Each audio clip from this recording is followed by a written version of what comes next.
서울 목동에서 평생을 살아온 한 부부가 있었습니다. 퇴직 후 그들은 오랫동안 품어왔던 결심을 실행에 옮겼습니다. 이제는 복잡한 도시가 아니라 전원에서 카페를 운영하며 여유롭게 살아보자. 그들은 목동 아파트를 13억 원에 매매했고 그 돈으로 작은 텃밭이 딸린 2층 전원주택을 구입했습니다. 그리고 1층에는 자신들만의 카페를 열었습니다. 호수와 산이 어우러진 그 풍경 속에서 제2의 인생을 꿈꾸던 부부. 그러나 단 1년 6개월 만에 그들은 모든 것을 접어야 했습니다. 카페의 문을 닫고 전원주택마저 내놓은 채 다시 서울로 돌아와야만 했던 이유. 도대체 이 부부에게는 어떤 일이 벌어진 것일까요? 오늘 그 씁쓸한 이야기를 전해드립니다. 구독과 좋아요로 함께 해주세요. 저는 올해 61살로식이라고 합니다. 서울 목동의 작은 아파트에서 아내와 함께 살아왔습니다. 30년 넘게 다니던 직장을 퇴직한 지 벌써 1년이 흘렀습니다. 겉으로 보기에는 평온한 노후 같았습니다. 국민연금, 그리고 목동 아파트. 남들이 보기엔 걱정 없어 보였지만 막상 현실은 달랐습니다. 하루하루가 너무나도 똑같았습니다. 책을 읽고 동네를 산책하고 아내와 함께 차를 마시며 시간을 보냈습니다. 하지만 시간이 흐를수록 마음은 점점 답답해졌습니다. 여보, 우리 이제 뭐 하면서 살아야 할까? 매일 같은 창밖만 보니까 숨이 막히네. 따뜻한 차를 내리던 아내도 잠시 고개를 끄덕이며 대답했습니다. 그러게요. 하루 종일 집에만 있으니 무료한 것 같아요. 그렇다고 매번 여행만 다니기엔 돈이 걱정이고. 그때였습니다. 휴대폰 화면 속에 떠오른 한 영상이 제 눈길을 사로잡았습니다. 제목은 그로 은퇴 부부의 호수 카페 성공기. 영상 속에는 반짝이는 호수를 배경으로 활짝 웃는 한 남자가 있었습니다. 그는 직접 내린 커피를 자랑스럽게 내밀며 하루 매출이 50만 원을 넘는다고 당당히 말했습니다. 호숫가를 따라 산책하는 사람들, 커피향 가득한 카페, 웃음소리로 가득한 장면들. 마치 영화 속 한 장면 같았습니다. 저는 흥분된 마음으로 아내에게 영상을 내밀었습니다. 여보, 이거 좀 봐요. 공기도 좋고 저런 풍경은 서울에선 절대 볼 수 없지 않아요? 아내의 눈빛도 반짝였습니다. 정말 멋지네요. 저기서라면 숨쉬는 공기마저 다를 것 같아요. 그날 밤 저는 잠을 이루지 못했습니다. 휴대폰을 붙잡고 비슷한 영상을 계속 찾아봤습니다. 서울에서 치킨집을 접고 가평에서 대박난 부부, 퇴직 후 월 500만 원 이상 벌어들이는 호수마을 카페 이야기. 그 모든 이야기가 마치 제 마음을 흔드는 운명의 신호처럼 느껴졌습니다. 다음 날 아침 저는 조심스레 아내에게 말을 꺼냈습니다. 여보, 우리도 한번 해보면 어때요? 서울 근교 전원주택을 사서 1층엔 카페를 열고 2층엔 우리가 살면 당신이 직접 구운 쿠키랑 차, 내가 내린 커피. 생각만 해도 멋지지 않아요? 아내는 잠시 망설이다가 미소 지으며 대답했습니다. 요즘은 커피 안 마시는 사람이 없으니까 해볼 만도 하겠네요. 다만 쉽지 않을 텐데 우리 할 수 있을까요? 그 순간 제 심장은 이미 새로운 희망으로 가득 차 있었습니다. 그 주말 저와 아내는 두근거리는 마음으로 가평으로 향했습니다. 서울에서 차로 2시간을 달려 도착한 가평은 마치 또 다른 세상이었습니다. 눈앞에 펼쳐진 풍경은 잊을 수 없을 만큼 황홀했습니다. 에메랄드빛 호수가 햇살에 반짝이고 호숫가를 따라 늘어선 나무들은 부드러운 바람에 몸을 흔들고 있었습니다. 맑고 깨끗한 공기는 깊이 들이마실수록 가슴이 시원하게 뚫리는 듯 했습니다. 여보, 정말 그림 같아요. 아내의 목소리에는 설렘이 가득 담겨 있었습니다. 근처 부동산에서 소개받은 건물은 아담한 마당이 있는 2층 상가 겸 주택이었습니다.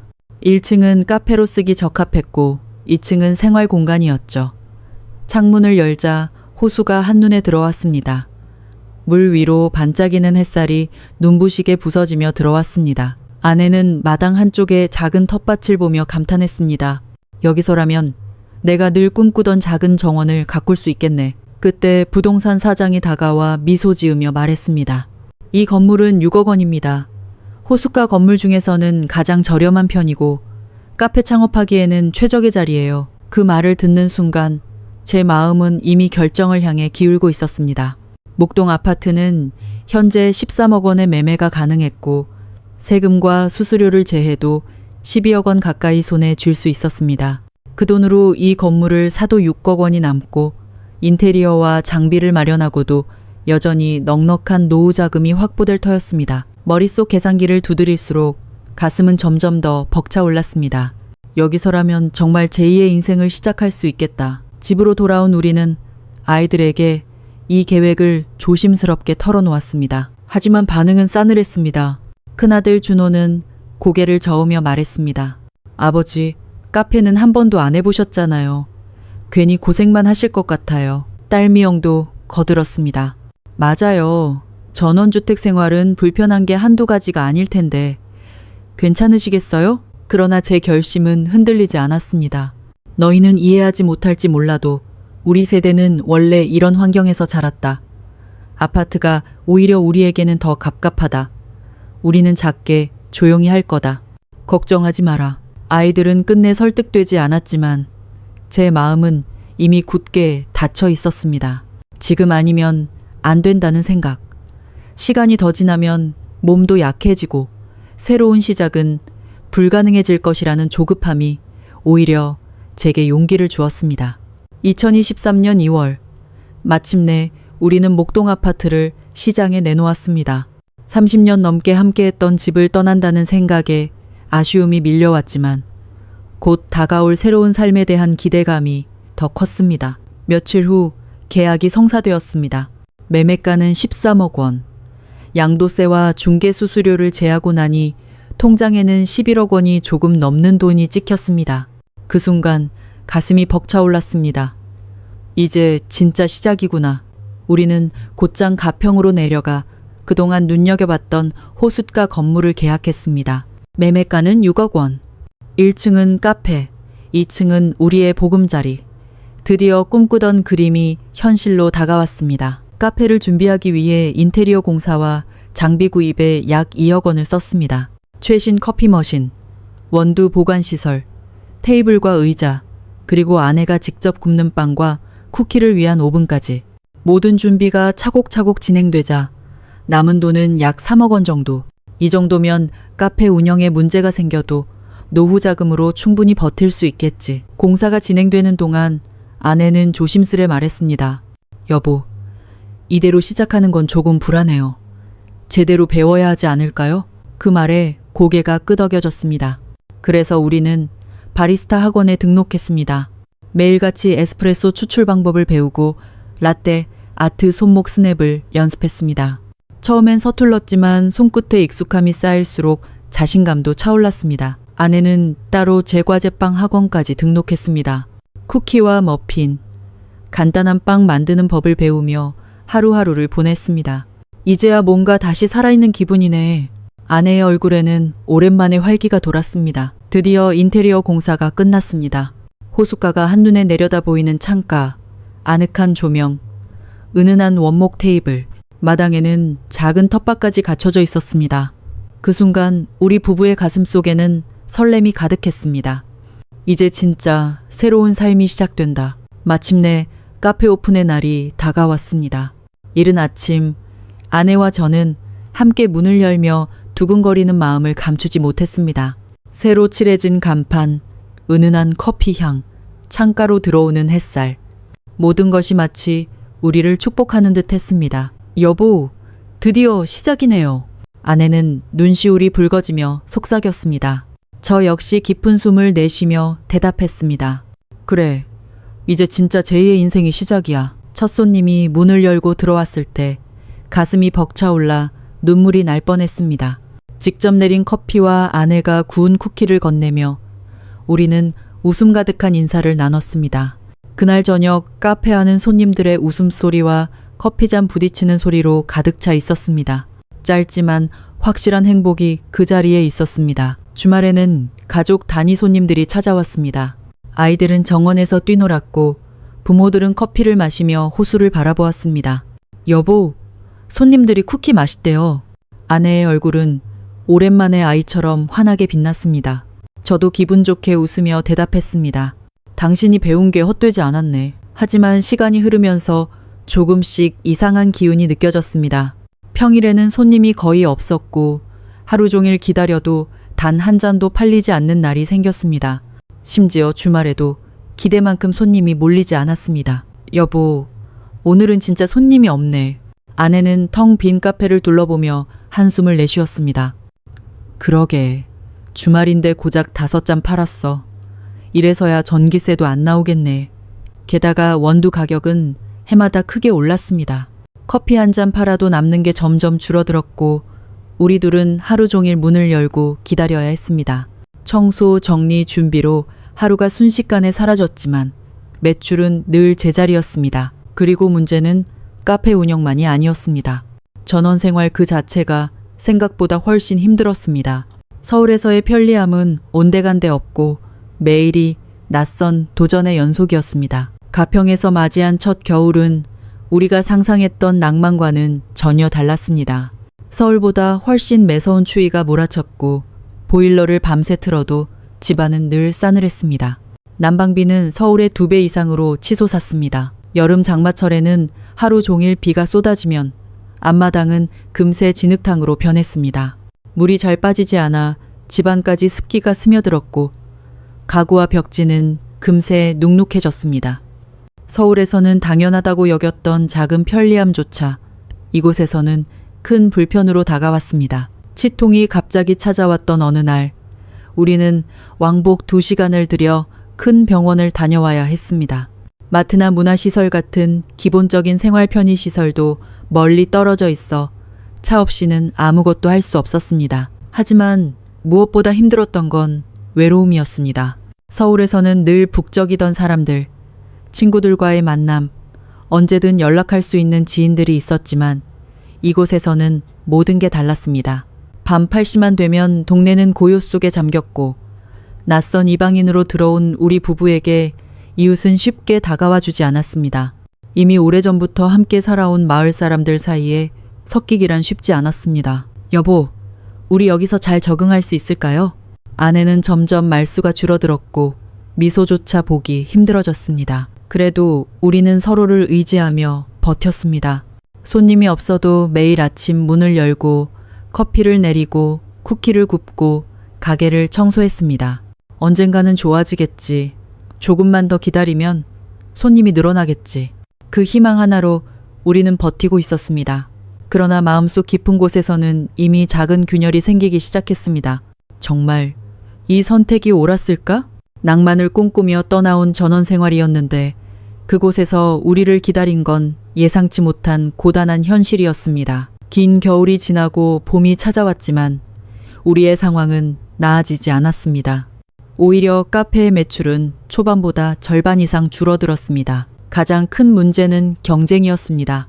불과 몇 분 거리에 대형 프랜차이즈 커피숍이 들어섰고 SNS에서 유명세를 탄 카페들이 하나둘씩 생겨났습니다.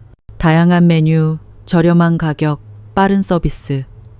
특히 젊은 손님들은 주저하지 않고 그곳으로 발길을 돌렸습니다. 여보, 저기 새로 생긴 카페는 음료가 더 싸대요. 여긴 그냥 지나가고 다음에 저기로 가자. 손님들의 대화는 우리에게 치명적인 현실을 알려주고 있었습니다. SNS 광고도 해보고 지역 홍보도 해봤지만 효과는 거의 없었습니다. 설상가상으로 호숫가 주변에는 새로 생긴 카페가 5곳이 넘었습니다. 걸음을 옮길 때마다 눈에 들어오는 간판들. 이제 손님들이 굳이 우리 카페를 찾아야 할 이유가 사라졌습니다. 매출은 줄어들었지만 우리는 매일같이 문을 열어야 했습니다. 아침 일찍 준비해 하루 종일 기다려도 저녁이 되면 팔린 건 고작 몇 잔의 커피뿐. 하루는 순식간에 사라졌지만 손에 남는 건 피로와 허탈함 뿐이었습니다. 그리고 예상치 못한 더 큰 문제가 찾아왔습니다. 어느 날부터인가 제 몸에서 이상 신호가 나타나기 시작한 겁니다. 평소 혈압이 높아 약을 먹고 있긴 했지만 카페 일을 하다 보면 가슴이 답답하고 통증이 느껴졌습니다. 여보, 요즘 자꾸 가슴이 답답해요. 이상하게 아픈 느낌이 들어요. 제 말을 들은 아내의 얼굴은 순식간에 창백해졌습니다. 안 돼요. 지금 당장 큰 병원으로 가요. 급히 서울로 올라가 정밀검사를 받았습니다. 의사는 무거운 표정으로 말했습니다. 협심증이 의심됩니다. 정기적인 검진과 약물 치료가 필요하고 무엇보다 스트레스를 줄이셔야 합니다. 과한 노동은 절대 피하셔야 합니다. 그 순간 가슴이 철렁 내려앉았습니다. 건강을 지키겠다며 시작한 전원 생활이 오히려 제 몸을 망가뜨리고 있었던 겁니다. 아내는 눈가가 젖은 채 떨리는 목소리로 말했습니다. 여보, 우리 잘못 선택한 거 아닐까요? 즐겁고 여유롭게 살자고 시작한 건데 이제는 고통만 남은 것 같아요. 저는 애써 웃어 보였지만 속으로는 이미 답을 알고 있었습니다. 이 길은 점점 더 위험한 길이 되고 있다는 것을. 시간이 지날수록 우리 부부의 마음은 점점 더 지쳐갔습니다.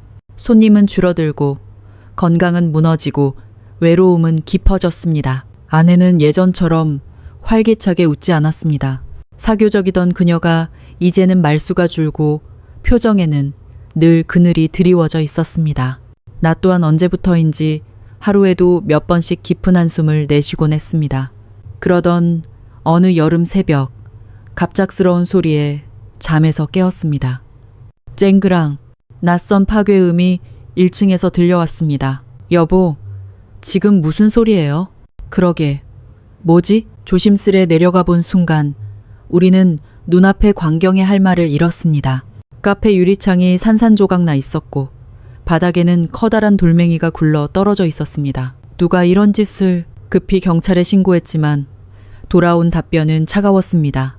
가게 앞 CCTV도 없고 목격자도 없어 범인을 찾기 어렵습니다. 며칠 뒤 마을 사람들 사이에 소문이 돌기 시작했습니다. 서울에서 내려와 장사하는 사람들이 마을을 시끄럽게 만든다더라. 그 유리창 사건도 사실은 동네 젊은이들이 한 짓 아니겠어? 그 은밀한 말들이 곧 우리 귀에도 들어왔습니다. 서울에서 온 이방인을 곱게 보지 않는 시선. 그날 이후 우리는 더 이상 이곳이 안전하지 않다고 느꼈습니다. 아내는 불안한 눈빛으로 물었습니다. 여보, 우리 여기서 정말 괜찮은 거 맞아요? 안전한 거예요? 저는 애써 웃으며 대답했지만 속으로는 두려움이 엄습했습니다. 낮에도 밤에도 작은 바람 소리나 길고양이 울음소리에 가슴이 덜컥 내려앉았습니다. 카페 문을 열고 앉아 있어도 언제 무슨 일이 또 벌어질지 모른다는 불안감이 그림자처럼 따라다녔습니다. 낭만을 꿈꾸며 찾아온 이곳은 이제 두려움과 외로움의 무대가 되어버렸습니다. 2024년 가을, 우리는 마지막 희망을 품고 있었습니다. 관광철이 되면 손님이 늘어나겠지. 호숫가가 사람들로 붐비면 우리 카페에도 활기가 돌겠지. 하지만 현실은 달랐습니다. 낙엽이 하나둘 떨어지는 계절에도 카페 안은 여전히 적막했습니다. 호수 풍경은 아름다웠지만 그 아름다움조차 이제는 우리를 위로하지 못했습니다. 아내는 텅 빈 카페를 바라보며 깊은 한숨을 내쉬었습니다. 여보, 이제 정말 끝인 것 같아요. 그 말에 저는 아무 대답도 하지 못했습니다.